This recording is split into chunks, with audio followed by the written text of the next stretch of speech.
दास और स्वामी की दृष्टि अगर नहीं होगी तो श्री कृष्ण लीला का आस्वादन आप नहीं कर पाओगे।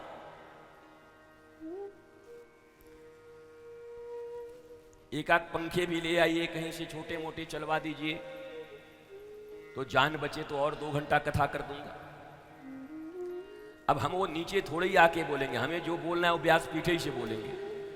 आप कहेंगे कान में गुरुजी बोल देते आके। अच्छा, एक आदमी ने खूब बढ़िया, वहाँ छत्तीसगढ़ जब हम रहते थे और वो कुछ काम करते और उनका नाम अगर नहीं लेते मंच से तो उनका मुंह चुनौटी की तरह हो जाता था। बिहार में चुनौटी मिलता जिसमें तंबाकू और चूना रखते हैं छोटा सा, वैसा मुंह बन जाता था। मतलब हमने अगर इतना पुण्य किया है तो यहां से नाम लेना, पर हमने अगर कुछ नहीं किया है तो अकेले में बोलना। हमें आज तक ये सिद्धांत समझ में नहीं आया। मैं जस्टिफिकेशन चाहता हूं तुम लोगों से, इस सिद्धांत का मुझे जस्टिफिकेशन दो कि अपने पुण्यों का प्रकाश चाहते हो, अपने अच्छाइयों का करतल ध्वनि से ताली चाहते हो, पर तुम्हारे ऊपर कोई उंगली न उठा पाए, इतने असहनशील क्यों? भगवान कृष्ण के मित्र तो कल ही तुमको सुना दिया कि तुम्हारे बाप के नौकर हैं कि तुम्हारी गैया हम चरावें। वो ठाकुर जी को बुरा नहीं लगता था। ठाकुर जी कहते बात सही कह रहे हो महाराज, वो जितना समझता है उतना कहता है। हमारे बाबा नंद हैं, उसके बाबा दूसरे हैं, उसकी गैया अलग है, हमारी गैया अलग है। ठाकुर जी सोई सोई कहते, अरे जब तू जा ही रहो तो हमारो गैया ले आइयो। घूम के मधुमंगल तो कहते, अच्छा तुम्हारे बाप के नौकर हैं, हम चाकर हैं, तुम्हारी गैया ले आओ। ठाकुर जी के नहीं छोड़ते महाराज, पर ठाकुर जी को तो बुरा नहीं लगा।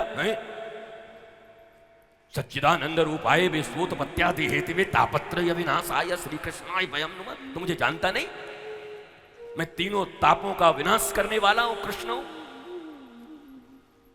व्यासपीठ से तुम्हें एक संदेश और देता हूं। जीवन में परमात्मा से प्रार्थना करना कि तुम्हारे सत्कर्मों से ज्यादा तुम्हारे जीवन में जो दुष्कर्म है उसका प्रचार हो जाए। अगर दुष्कर्म प्रचार हो गए तो तुम्हारे जीवन से दुष्कर्मों को या दुष्कर्मों के निष्क्रमण का मार्ग मिल जाएगा। तुम मुझसे मुक्त होने के लिए सोचोगे। वर्तमान में मानवीय सभ्यता की एक सबसे बड़ी भूल क्या है? घर में अगर मल पड़ा हुआ है तो मल के ऊपर गुलाब की पंखुड़ियां डाल देने से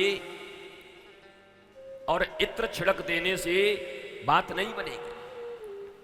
2 दिन के बाद जब गुलाब की पंखुड़ियां सूखेंगी तो फिर मल का दुर्गंध उठेगा। ढकना उपाय नहीं है। ज्ञान, शास्त्र, भक्ति, गुरु ये सिखाते हैं दुर्गंध को ढकना नहीं है।